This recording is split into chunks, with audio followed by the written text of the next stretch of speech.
Well, hello, everybody. Thank you for joining us. The reason I have this mask on is just in case my computer has a virus. Wait a minute. No, that doesn't work that way. Never mind. Let's pray and let's get started. Father, thank you again for complex variables. Thank you, Father, for not only the subject, for every student who's in the class, Lord. I pray that you'll give each one the motivation and the ability to finish well this semester, to get it all done. And Father, I thank you that even though we're all in uncharted waters here, that you're enabling us to be able to continue with classes. And Father, I thank you for this opportunity to be able to teach these people. I thank you, Father, for giving me the honor of being able to lead this class. And Father, I pray for your understanding now in the minutes to come. In Jesus' name, amen. Last time, we just began talking about the winding number. The winding number, very simple to describe.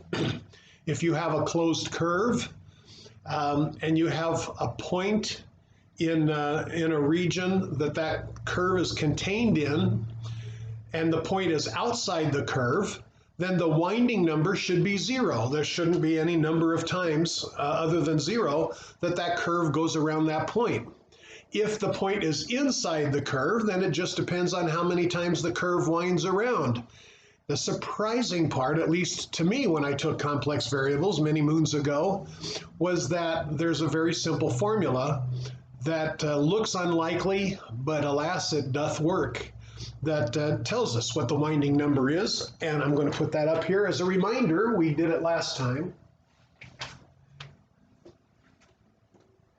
The winding number, which depends, of course, on the curve and depends on the point, is equal to 1 over 2 pi I times the integral of dz over z minus a. Okay, very simple little recipe for computing the winding number. When you look at it, there are several things that are not obvious. Number one is that would be the number of anything, that it would even be an integer. We're going to prove today that it is an integer, and we're going to prove that it is the number of times that the curve winds around that point. So without further ado, let's party.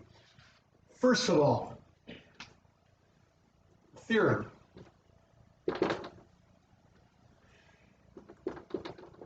If gamma is a simple closed curve, simple meaning it does not intersect itself, it doesn't wrap around, it just goes around once, a simple closed curve,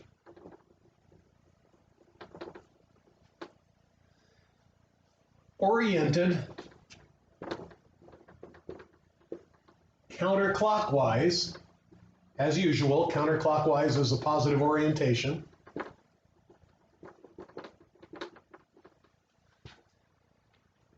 then the winding number around A is equal to 1 if A is inside gamma and 0 if A is outside gamma. Okay, and it doesn't apply if A is on gamma. Now, there's a famous theorem, you may have heard of it, but whether you heard of it or not, it's still a famous theorem, due to a mathematician by the name of Jordan, spelled Jordan, but Jordan. And the Jordan curve theorem says that every simple closed curve has an interior and an exterior, that it divides the entire plane into two components. The unbounded component, which is the exterior of the curve, and the bounded component, which is bounded by the curve itself, which is interior to it. Now you might say, well, duh, everybody knows that, but there are some pretty astounding curves out there. There are things that wrap back and forth and go up and down and all around, and trying to find an inside and an outside can become challenging. So the Jordan curve theorem is a non-trivial result. When I was in college, I tried to solve it very simply using algebraic topology, and my solution didn't even come close. So it's a complicated theorem. If you're ever interested, look it up. But since we do have an inside and an outside, and those are the only two components that are possible, that makes this theorem possible.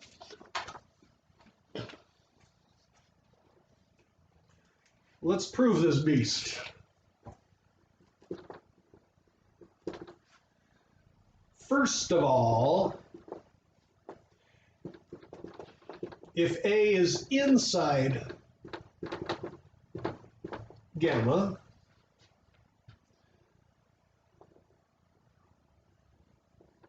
we could use any contour, any closed curve surrounding A.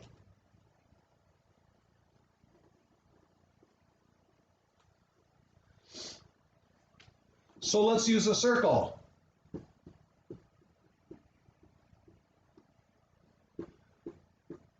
Absolute value of z minus a equals some radius, r.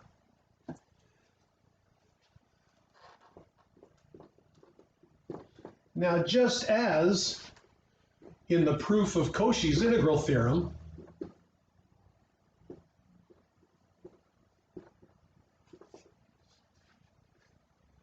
Cauchy's integral formula, the first one,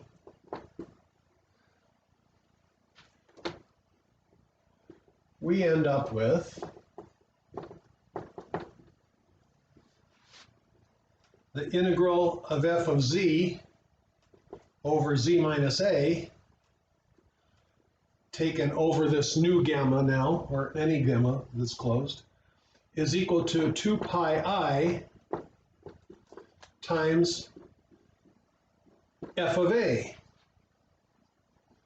But here, of course, the numerator is just 1.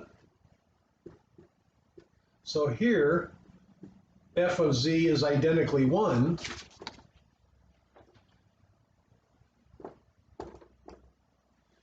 So the winding number is equal to the integral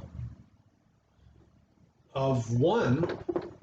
Why do I keep doing that to myself?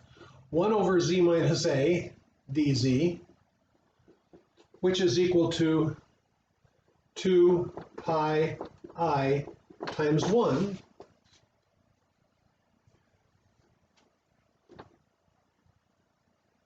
So the winding number, the winding number is 1 over 2 pi I times this integral. Copy. I've got to learn my own words here. 1 over 2 pi I times the integral. The integral is 2 pi I times 1. 2 pi I divided by 2 pi I is 1. So the winding number, as we desired, is 1. So if the curve is simple, meaning it doesn't keep wrapping around, it doesn't intersect itself, then the winding number is 1, as it should be. So the other case is if it's on the outside. If A is outside the curve,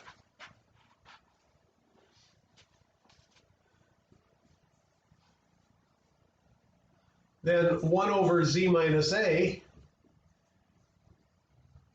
is analytic.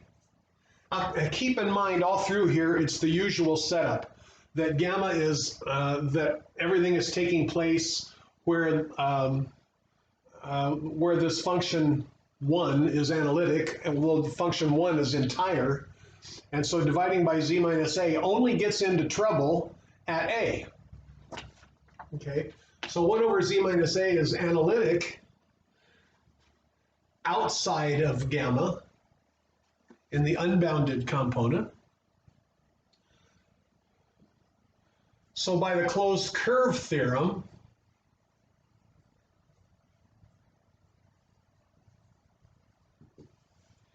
that integral is 0. So the winding number, which is 1 over 2 pi I times the integral of 1 over z minus a dz. This is an analytic function. 1 over z minus a is an analytic function. So that integral over a closed curve is 0, which is what we wanted to prove. So a pretty simple theorem. Okay, now another theorem. Suppose the thing does start wrapping around. So if capital gamma is a circle,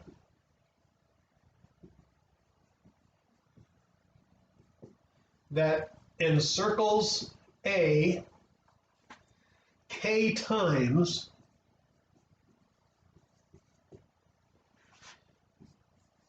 then the winding number should be k. And that's not hard to prove either. Proof. Well, we know that we have a circle, so let gamma be defined by absolute value of z minus a is equal to r, or in other words, z is equal to a plus r e to the I theta. Those are the same. Okay. Theta, by the way, it's a closed curve, so theta is in the interval from 0 to 2 pi. It goes all the way around. All right. Now, we're going to integrate by substitution. So n of gamma a is equal to 1 over copy 2 pi I, the integral of 1 over z minus a dz. But once again, hopefully you won't mind if I put the substitution in here. What did I substitute? Okay, so dz is equal to, computing from here, of course the derivative of a is 0. The derivative of this is r e to the I theta times the derivative of the inside, which is I. So this is r times I times e to the I theta, and of course times d theta. So now, if I copy, this is going to be 1 over 2 pi I times the integral of 1 over, now what is z minus a? Z minus a is r e to the I theta, so that goes in the basement. Up on top, I have dz, which is r I e to the I theta d theta, which is equal to, now, 1 over 2 pi I, so copy. The r's cancel, and I'm left with I times the integral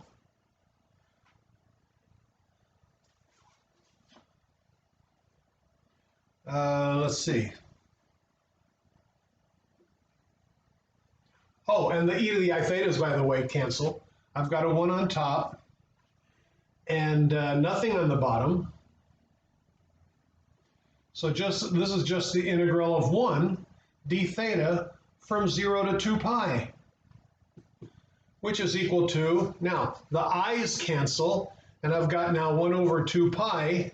The integral of 1 is theta, and theta evaluated between 0 and 2 pi is 2 pi minus 0. So I've got 2 pi k, sorry. Let me explain the k in here. If the circle wraps around k times, then this is not just 0 to 2 pi. My fault. Please fix it. it's 0 to some multiple of 2 pi because the thing is continuing to go around. So theta is in the interval from 0 to 2 pi k, depending on how many times it goes around. And so this is going to be 2 pi k minus 0. So since I messed up, let me straighten it out for you. So here's our circle. Theta is in the interval from 0 to 2 pi k because the circle is wrapping around k times. All right, so I've got 1 over 2 pi I times the integral of 1 over z minus a dz, blah, blah, blah, 1 over 2 pi I, integral of 1 over, now z minus a is r e to the I theta, so that's in the bottom. The top is dz, which is r times I times e to the I theta times d theta. And so everything cancels except the I, which I can bring outside. And so inside, I'm integrating from 0 to 2 pi k. All that's left is 1, d theta. So the integral of that is theta. And if I evaluate it from 0 to 2 pi k, I get 2 pi k minus 0. This is equal to 2 pi k over 2 pi, which of course is k. Okay? That's what I had to prove. Now, another theorem. We're building up our arsenal a little at a time here. But first, a word from our eraser.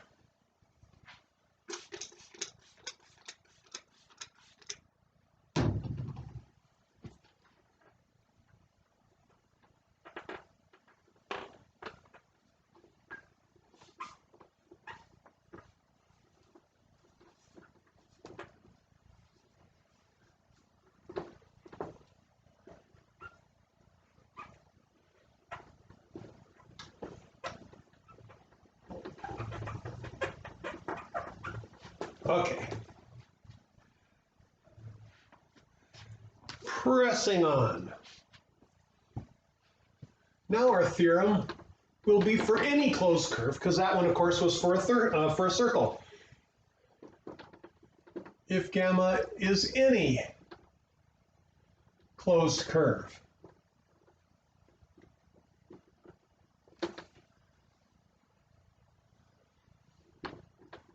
Then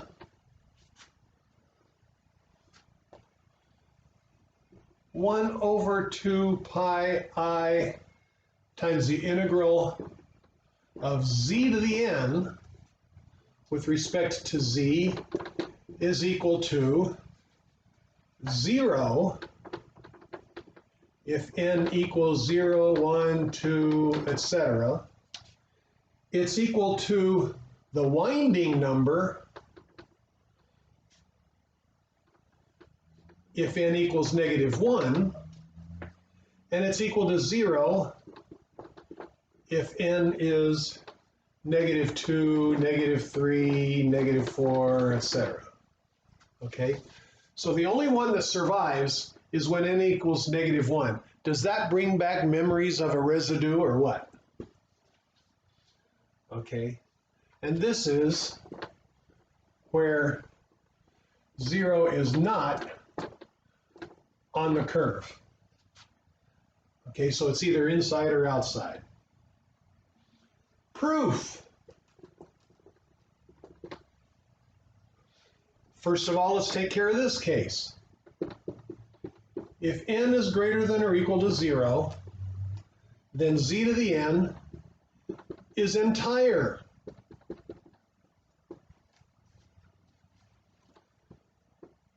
So the integral of z to the n dz equals 0. Okay? So that was easy.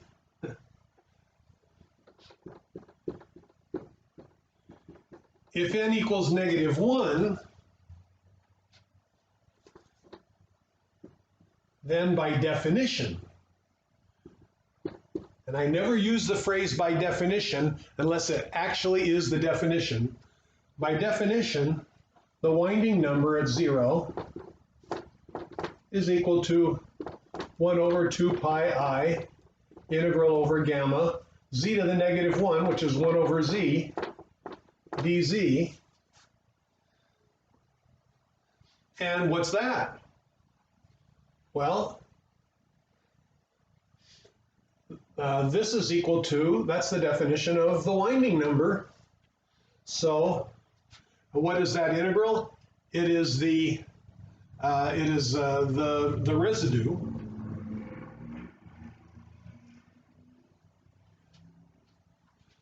times the winding number. So it's the winding number times the residue, which is the coefficient of z to the negative 1, which is 1. Okay. There's really nothing else to say here.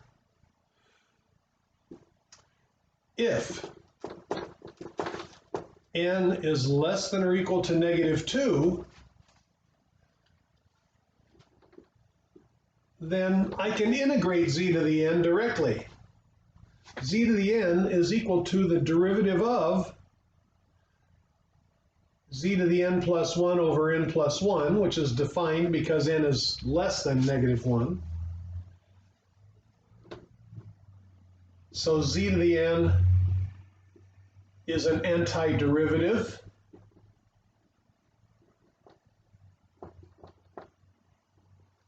Hence, its integral is 0 by the antiderivative theorem.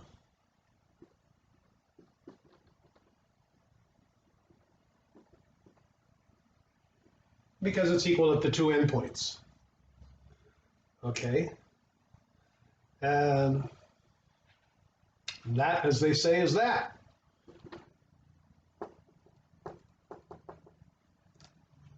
Okay. Erasure time.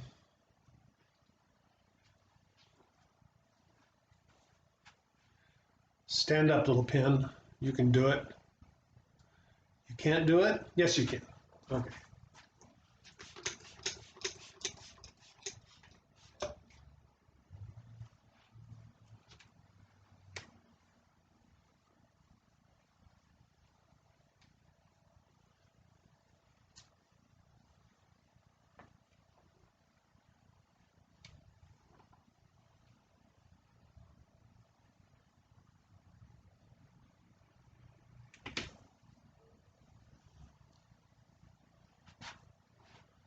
Really? Okay.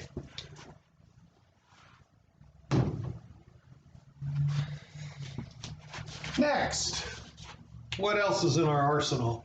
A little tricky theorem. If gamma is closed, as usual, not as always, but, and if A is not on gamma, then we've got to show that in all cases, the winding number is actually an integer.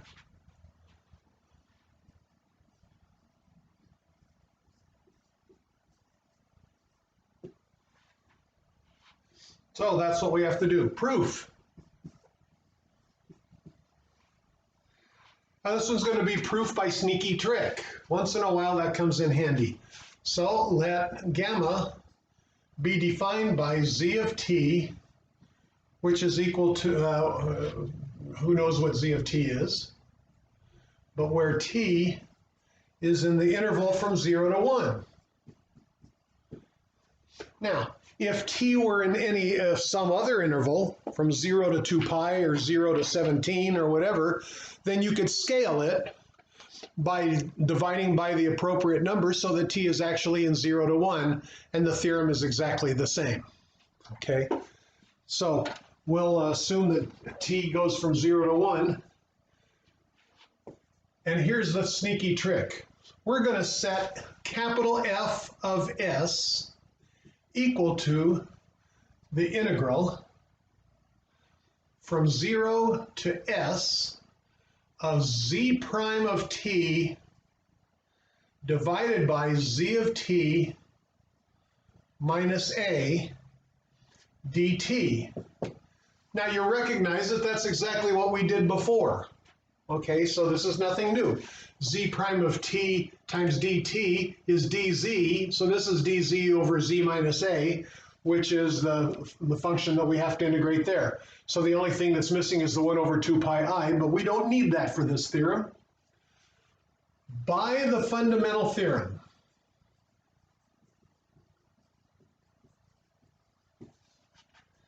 and this one is not the fundamental theorem of complex analysis. This is the fundamental theorem of baby calculus.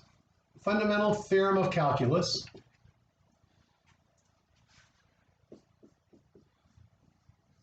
F prime at s is the derivative of the integral evaluated up here. So that's equal to z prime at s divided by z of s minus a. That's half of the fundamental theorem of calculus, that the derivative of the integral is the function back again, evaluated up here. The other one is that the integral of the derivative is the function back again. But we just need this half. Now, by the chain rule,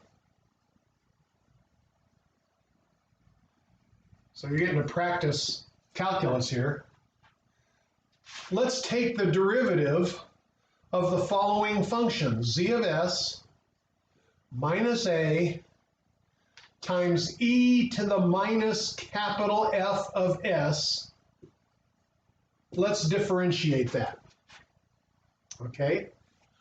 For no apparent reason other than it's the trick that works. And this is a trick that you'll see every now and again in complex variables. But what's the rule now? We'll use the chain rule. We're also going to use the product rule. The product rule says it's the derivative of the first, z prime at s, times the second, copy, copy, copy, plus the first, copy, copy, times the derivative of the second, which is the derivative of e to the garbage. What's the derivative of e to the garbage? It's e to the garbage times the derivative of the garbage, which is negative f prime of s. Okay. Now what is this? Well, let's see. Let's factor out the e to the garbage because it's in both of those two terms. So what's left? Z prime at s plus z of s minus a, and then there's a minus sign here, so forgive me, I'm going to change that plus to a minus, and then f prime at s, which we just computed. So z prime at s divided by z of s minus a. But I've got a z of s minus a on top and a z of s minus a on the bottom, and the people all said, poof, right? So those turn into a pumpkin, and this is z prime of s minus z prime of s, which is also called 0 times e to the garbage, and I don't care what e to the garbage is, this whole thing is 0. So what's the punchline to that? The punchline is, if the derivative of this function is 0, then this function is a constant. So z of s minus a, that quantity times e to the garbage, is equal to c, a constant. Now, all great mathematicians would ask the following questions. What the heck is that constant? And we're going to find out as soon as I do another erasure.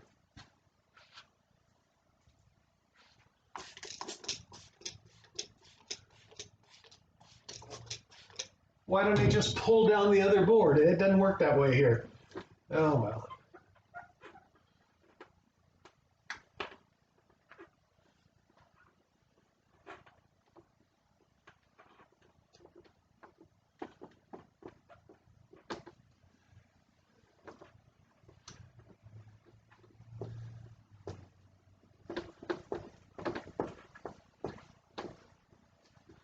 I don't have a stepladder here in the room, so otherwise I could let, no, I'm not going to pick her on again. Uh, okay, board erased.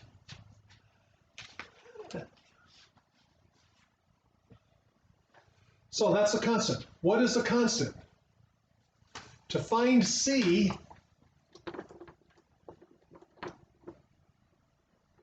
let's set t equal to 0. Doesn't matter what t is, the constant's the constant, right? So then C is equal to z of 0. I mean, if S is something between 0 and 1, S is equal to the variable, we're setting t equal to 0, no place for S to go other than 0, so S is 0. So that's z of 0 minus a times e to the negative f evaluated at 0. Well, what is the integral evaluated at 0? F evaluated at s is the integral from 0 to s of stuff. But if s is equal to 0, this is the integral from 0 to 0, which is 0.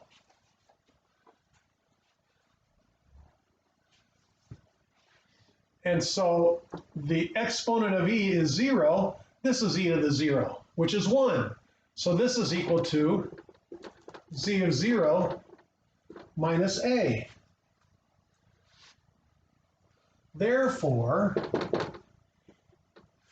now let's compute e to the f of 0. I mean, e to the f of s. Now, what was f of s? It was this integral. And let's see. All right, so e to the f of s is equal to z of s minus a over z of 0 minus a. And why is that?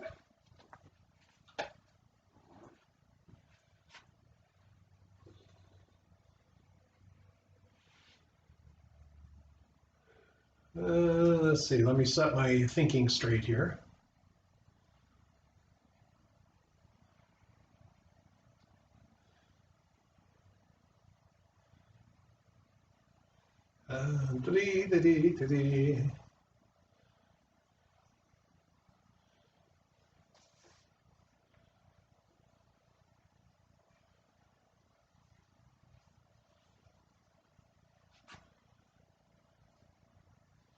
E to the power of f of s is equal to e to the power of this, which is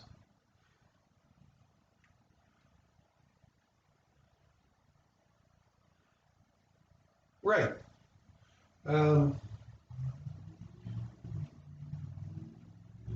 This, by the way, should be f prime.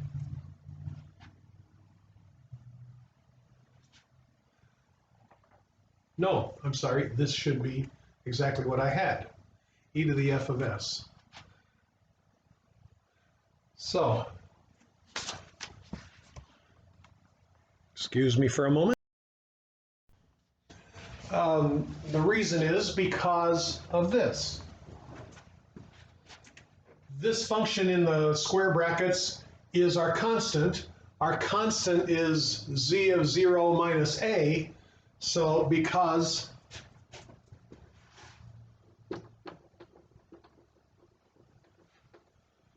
z of s minus a e to the minus f of s is equal to this constant, z of 0 minus a.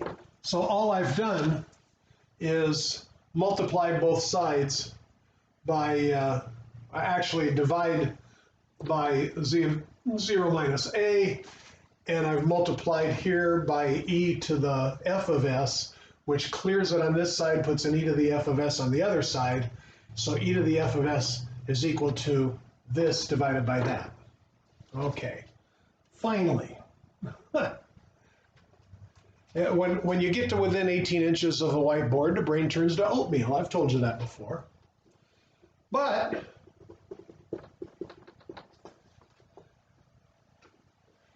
if gamma is closed, which we know it is, z of 1 equals z of 0. So e to the f of 1 is equal to z of 1 minus a over z of 0 minus a, which is equal to, if z of 1 equals z of 0, the top is also z of 0. We're dividing by itself. So this is equal to 1. If e to the f of 1 equals 1, what does f of 1 have to be? It has to be 0. So therefore, f of 1 equals 0. Now what's so special about that? That this implies, now what was f? F was this. This implies that the integral from 0 to 1 of z prime of t dt divided by z of t minus a is equal to 0 plus any other multiple of 2 pi I.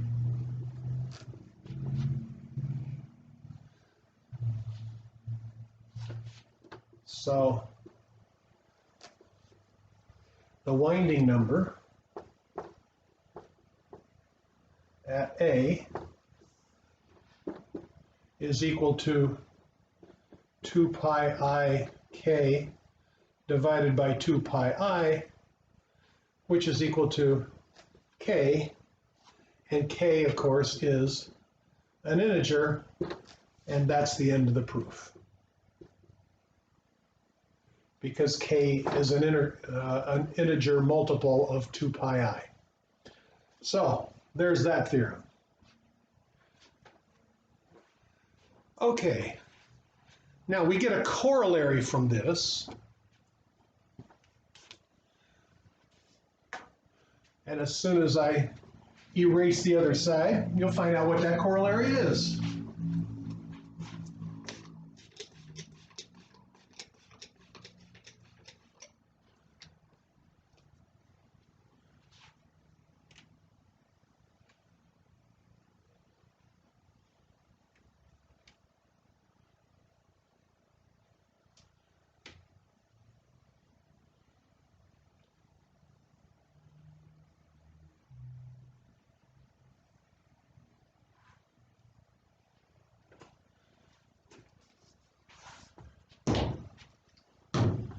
What is that corollary?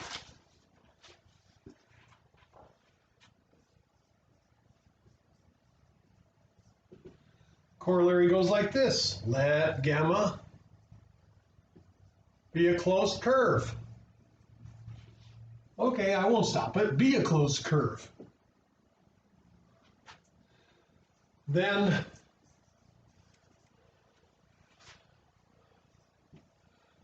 on each component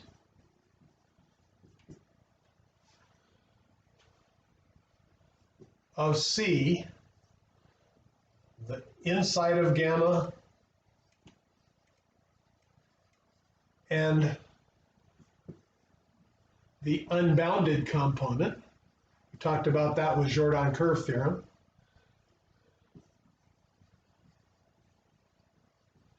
outside of gamma, n of gamma at A is constant.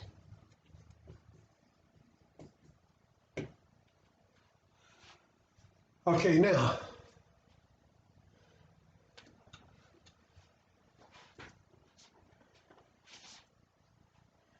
and it is 0 on the unbounded component.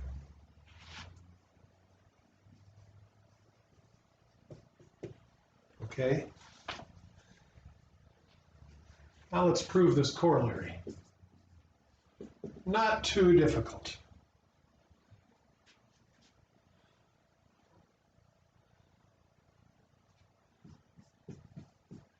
If G of A is equal to the winding number of gamma at A, which is by definition 1 over 2 pi I times the integral of dz over z minus A,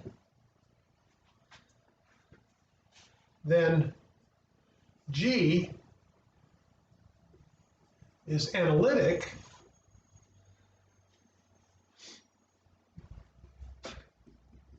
in each component, inside and outside. Hence, every analytic function is differentiable, every differentiable function is continuous, hence, G is continuous.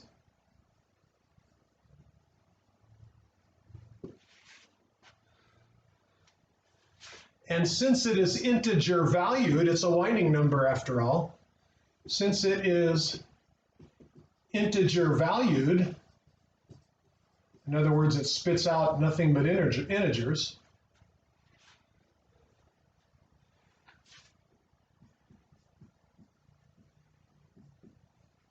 it must be constant in each component. Now let me explain that a little bit.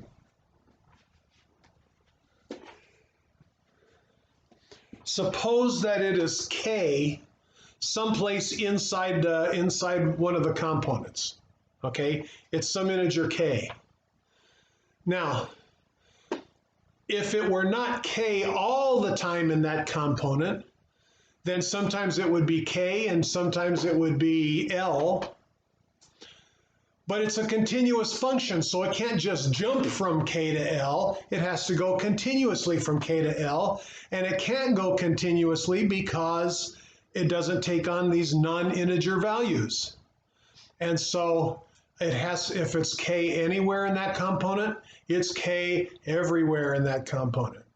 Okay? K is constant in whichever component, inside or outside, that we're in. Now, suppose that A is in the unbounded component. So finally,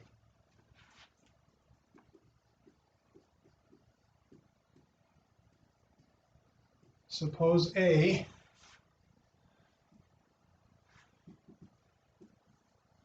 is in the unbounded component, which means nothing more than it's outside the curve, outside gamma.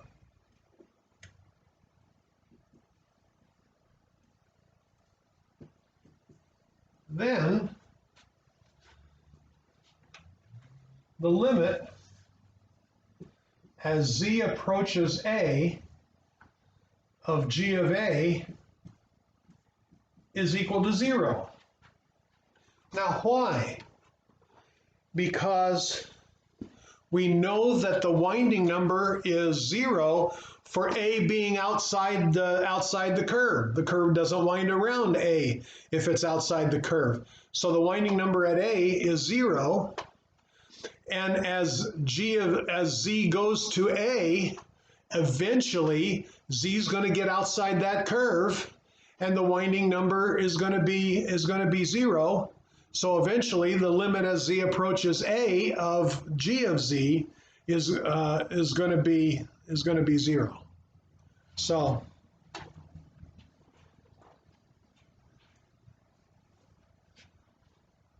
in fact, G of A is a constant. G of A. It is G of A. Okay. Now again,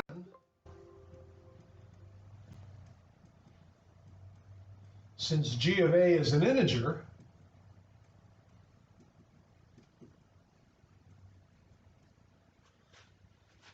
if the limit is 0, then for every epsilon greater than 0, I can find a delta that if the absolute value of z minus a is less than delta, then g of a minus 0 is less than that epsilon. Well, here, let's just take epsilon equal to 1. So let epsilon equal 1.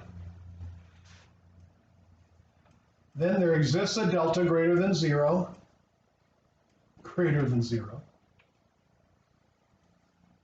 such that if the absolute value of z minus a is less than delta, then g of a in absolute value is less than 1. But g of a is integer valued. What's the only integer you know whose absolute value is less than 1? It has to be 0. That is the end of the proof.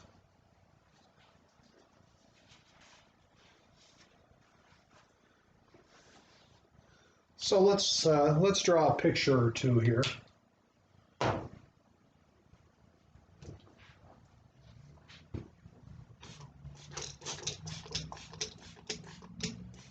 Say a picture is worth 1,000 words, and probably already in this lecture I've said 1,000 words, so it's about time for a picture.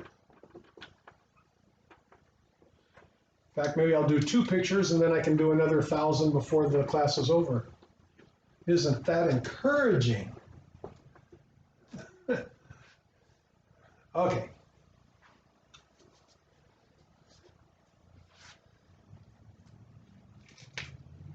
So here's a curve.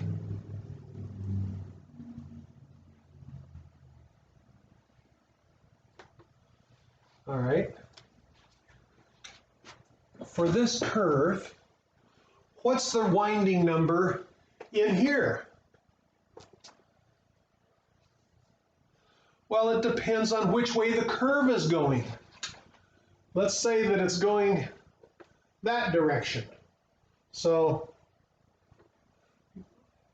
that's this direction. Okay. So what is the winding number in here? Well, here goes the curve. It's going around these points in a clockwise direction. So the winding number is -1 because counterclockwise is the positive orientation. What is the winding number here? And I've got the same problem. The curve is winding around in a clockwise direction, so the winding number here is -1. What is the winding number in here?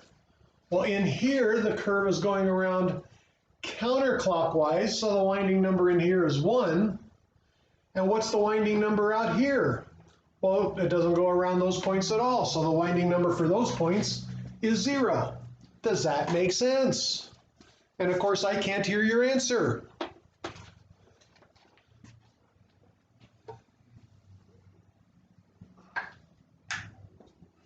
Turns out I had not turned on your power, so my computer was about to turn into a pumpkin. Now we're good for the next couple of hours, so stay tuned, right? Now here's another curve.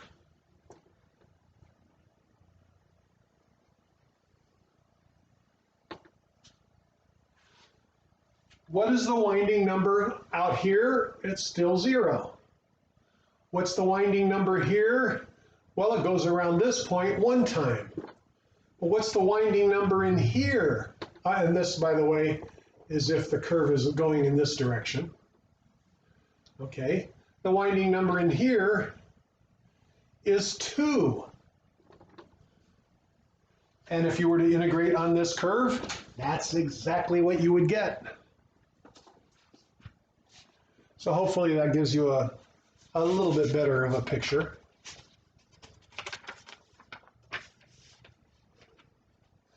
Now, one of the questions that was asked, and I really appreciate the fact that a number of you are calling and texting and asking questions and sending me pictures of of your questions and that kind of stuff.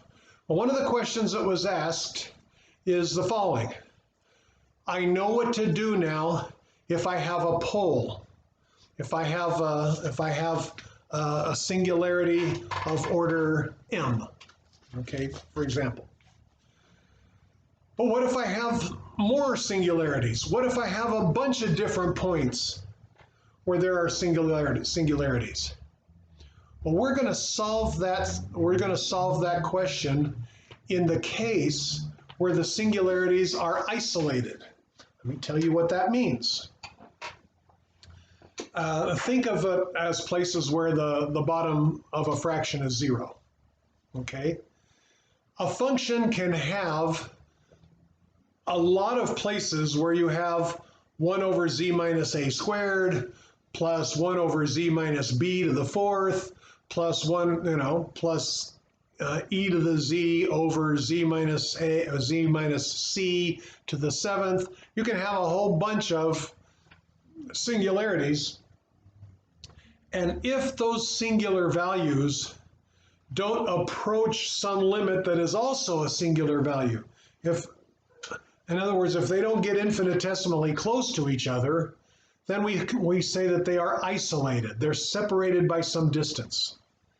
So if all of those singular values are separated by some distance, then we're going to solve the question as what do you do in the case of lots of singularities? And that's Cauchy's residue theorem.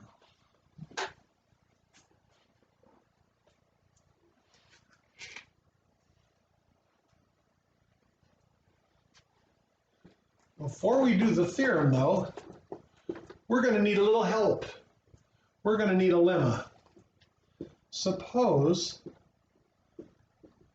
that f, our function, is equal to f sub 0 plus f sub p,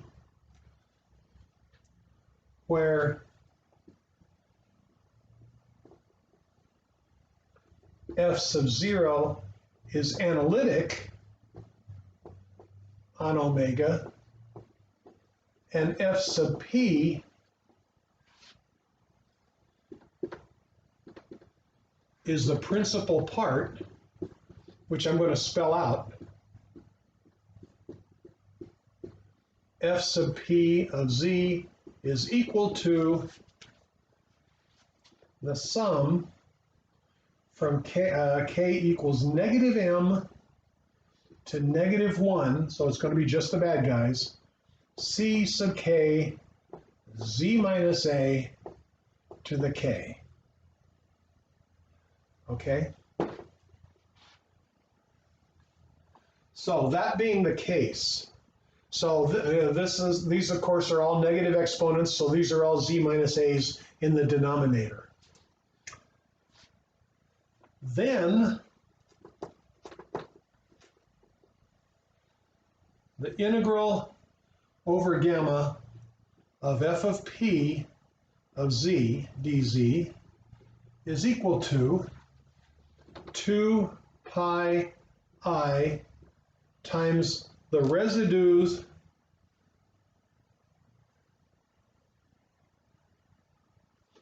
you know what?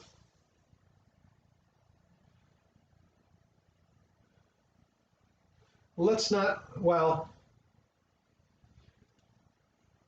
instead of this being the lemma, we'll put the lemma inside the theorem, because the theorem is actually what I'm starting to state. So it's equal to 2 pi I times the sum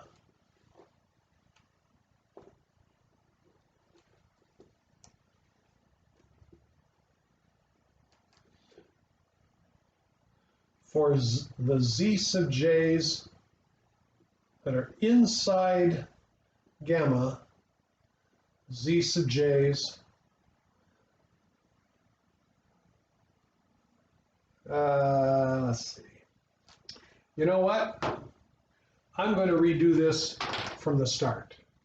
My apologies. You might want to start a whole new sheet of paper. You might want to start a whole new tablet. No, I'm just going to rewrite this. So my apologies. I'm within 18 inches of the board, so it's okay if my brain turns to oatmeal. So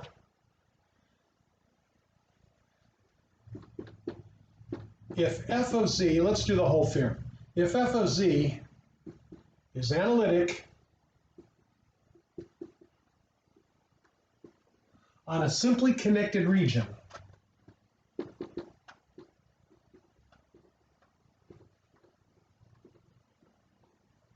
which as usual we will call omega. So simply connected means having no holes.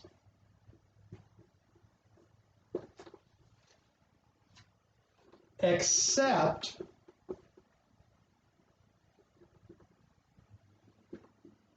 at isolated singularities.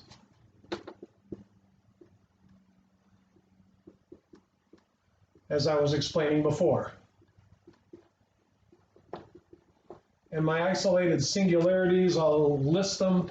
There's z sub 1, z sub 2, up to, say, z sub capital M.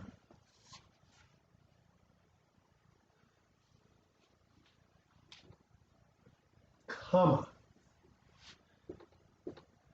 And all z sub j's are poles of finite order.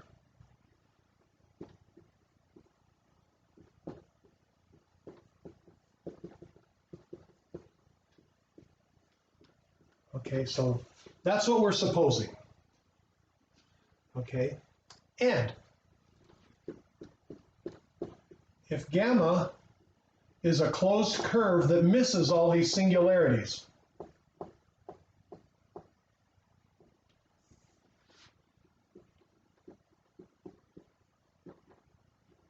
whether they're inside or outside, but they're not on gamma,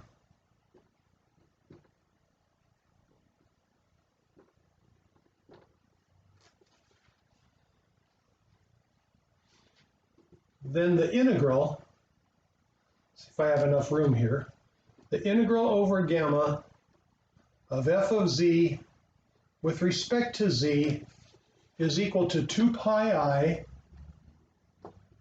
times the sum over all of those singularities where the z sub j are inside gamma of the winding numbers, the winding number for z sub j times the residue at z sub j. Praise God, I did have enough room to state it. Okay, so the product of the winding number times the residue for that particular singularity, and then added it up for all the singularities inside gamma, that gives me the integral of f of z. So the answer is I deal with many singularities in the same way that I deal with one singularity. Notice, by the way, that if I have a singularity that is outside of gamma, then the integral for that would be 0, because the function would be analytic there. The even dividing by z minus z sub j to some power, that's still going to be an integral of 0, because the function is analytic if the singularity is not contained inside the curve. Okay, so this is what we have to prove. And in order to prove this, we need to prove a lemma first. So this is a much better order to do what I wanted to do. So thank you for your patience. Unless, of course, you were impatient, then no thank you.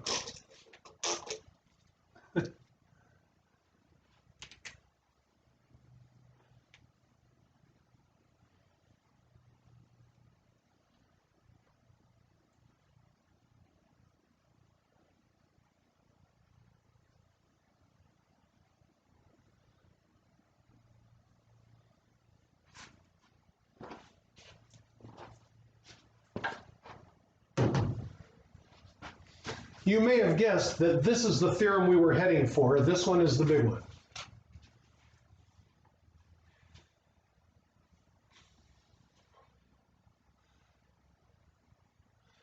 Proof.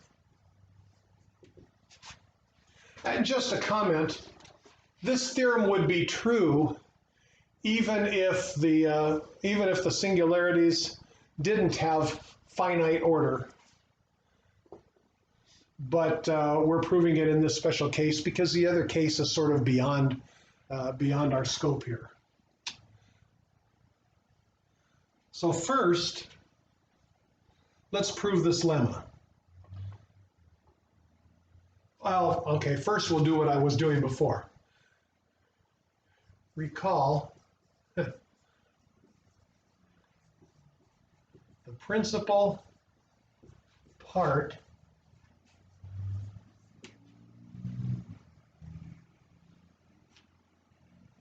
of f of p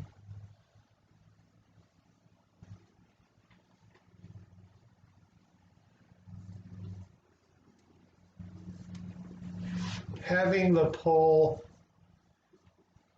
A, where our function, as I had written before, is f of 0 plus f of p, where this one is analytic. Okay.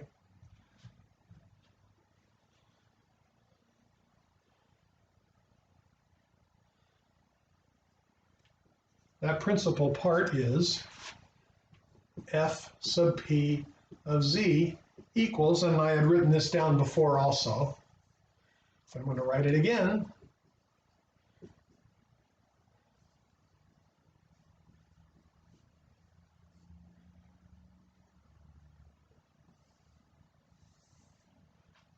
Okay, that z minus a to the k, where k goes all the way from negative m up to negative 1, that gives me the principal part of a function that has an analytic part and a principal part, a good part and a bad part. Okay, so we first prove the lemma.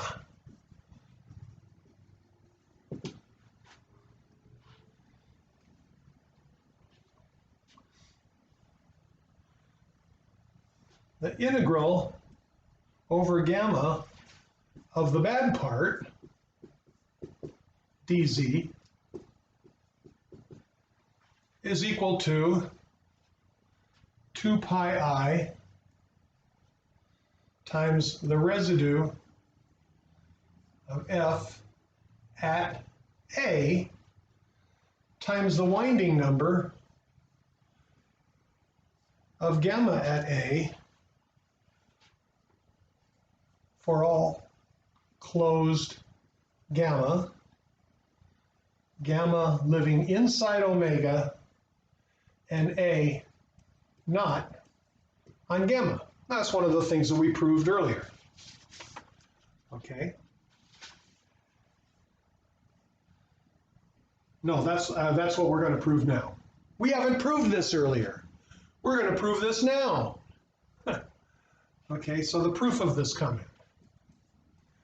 And this really is going to make the proof of the theorem much easier. Another recall. Recall that 1 over 2 pi I, the integral over gamma of z minus a to the k dz is equal to 0 if k is less than negative 1, and it's equal to the winding number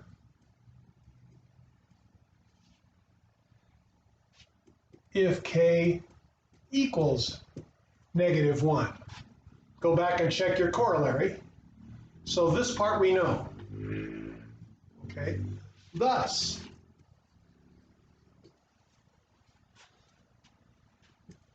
one over 2 pi I integral over gamma of f of p of z times dz is equal to the residue c sub negative 1 times n of gamma at a, because all the others are antiderivatives and those go away.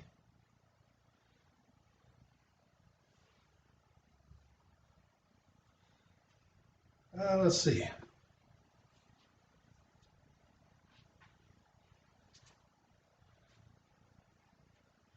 Is there anything else I have to do here?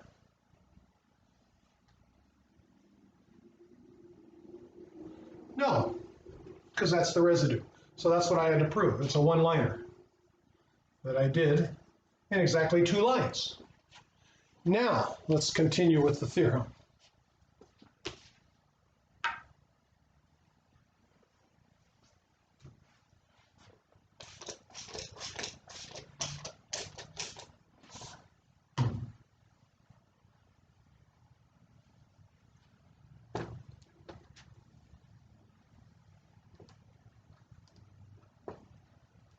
So I have what I need if there's one singularity.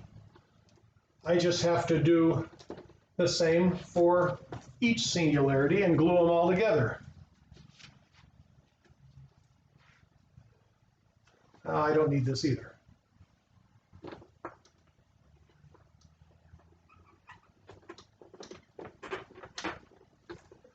So now let P1 through Pn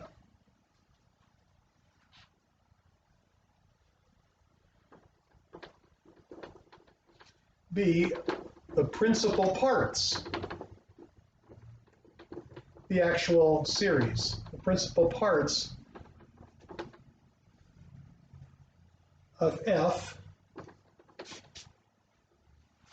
that are, I'll use the word generated, but it's just the sums, generated by F sub principal part of Z.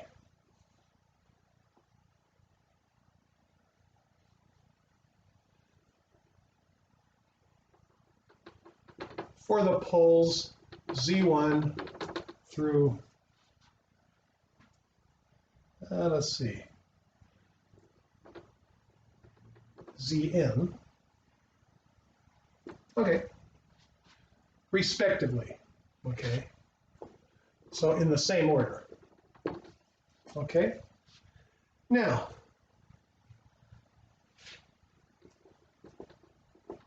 by our decomposition here, G of Z is equal to F of Z minus all these principal parts. So P1 of Z minus P2 of Z minus dot dot dot minus P sub n of Z. And this is analytic on omega.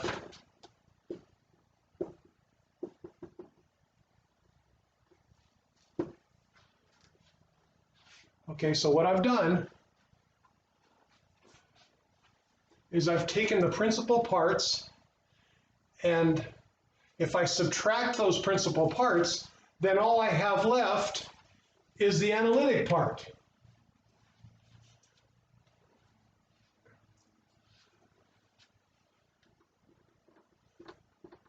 So by the closed curve theorem,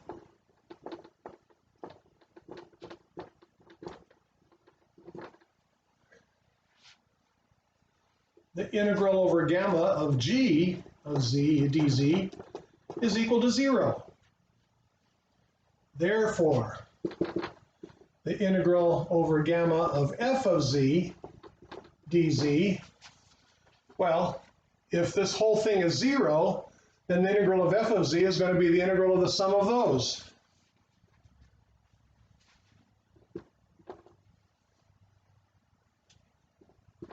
From j equals 1 to n of the integrals of p sub j of z with respect to z. And what is that? By the lemma, that's 2 pi I times the sum from j equals 1 to n of the winding number, this is a different n,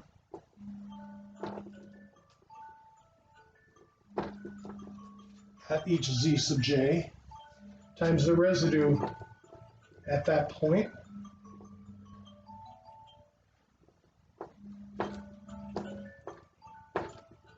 And that is QED.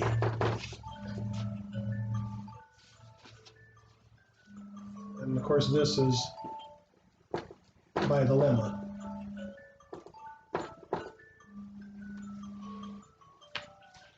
So that's a good stopping place. Next time we're going to start with some examples of how you use this. And until then, may God bless all of my complex variable students, and I hope you have a great rest of your week. Bye-bye.